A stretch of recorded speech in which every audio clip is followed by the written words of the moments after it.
నమస్కారం. మేము reflection news channel నుంచి వెళ్ళి ఇండియాకి పాకిస్తాన్ కి యుద్ధం జరుగుతుంది. ఆపరేషన్ సింధూర్ అనే జరుగుతుంది కదా, దాన్ని ఇట్లనే కొనసాగించాలా, దాన్ని ఆపాలా? మీ ఇంటెన్షన్ ఆపడం అంటే వాళ్ళ రియాక్షన్ బట్టి డిపెండ్ అయి ఉంటది. వాళ్ళు కానీ రియాక్షన్ ఇచ్చారనుకోండి, మన యాక్షన్ డిఫరెంట్ ఉంటుంది అనమాట.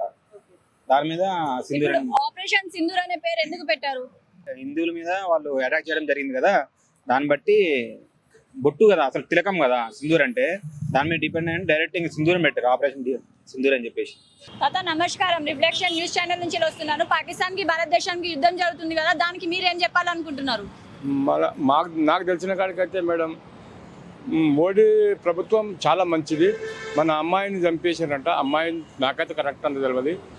అది ఏదో సింధూరు అని అది ఏమో పేరు ఉన్నది.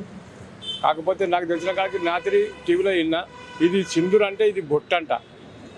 ఒక ఆడపిల్ల మొగాన్ని చంపేసిన తర్వాత బొట్టు పోయినట్టని అని చెప్పి యుద్ధం చేస్తున్నాడు. మంచి చాలా మంచిది మోడీ చేసిన ప్రభుత్వం. ఇప్పుడు మన ఇండియన్ ఆర్మీ గురించి మీరేం చెప్పాలనుకుంటున్నారు? మన ఇండియా ఆర్మీ నుంచి ఏమంత తెలియదు మేడం. యుద్ధంకు పోయారు, మంచిగానే చేస్తున్నాను. ఇప్పుడు ఈ యుద్ధం ఇక్కడ నుంచి అంతం చేసేయాలా, లేకపోతే దీన్ని ఇట్లనే కొనసాగియాలా? లేదా దీన్ని పూరా కథం పెట్టినాక కొనసాగిస్తూనే ఉండాలి దీన్ని.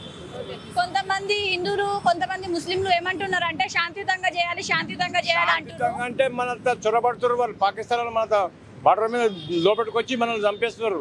అయితే ఇప్పుడు మొత్తానికి అయితే శాంతియుతంగా ఉండదు. ఎవరు ఎట్లా చెప్తే వాళ్ళకి మనం అట్లా చెప్పాలి. అవును, మరి అదే మంచిది. వాళ్ళకి పనిష్మెంట్ అయితేనే ఒక పారి మన మీదకి రారు, భారతదేశం మీదకి రారు. లేకపోతే వాళ్ళు ఎప్పటికీ ఇది అవుతున్నారు కథ వాళ్ళకి. ఇప్పుడు మన భారతదేశంలో కూడా ఉగ్రవాది సంస్థ యాక్టివ్ ఉన్నదంట, దాని గురించి మీరు ఏం చెప్పాలి? దాని గురించి అంటే వాళ్ళ ఉగ్రవాదులను కొంతమందిని మేలు ఎవరిలో పిలిచి అసెంబ్లీలో కానీ పార్లమెంట్లో కానీ మాట్లాడదాన్ని చర్చ పెట్టి ఉన్నాడు, దానికి తశ్వ చంపేయాలి. లేకపోతే వాళ్ళకు కూడా ఇదే గతి, మనకు కూడా ఇదే గతి ఉంటుంది. ఇప్పుడు మన భారతదేశం చేసే యుద్ధం అయితే మంచిదంట. చాలా మంచిది మేడం. లేకపోతే మన భారతదేశం మందిని పూర్వ చంపేస్తారు వాళ్ళు. ఇది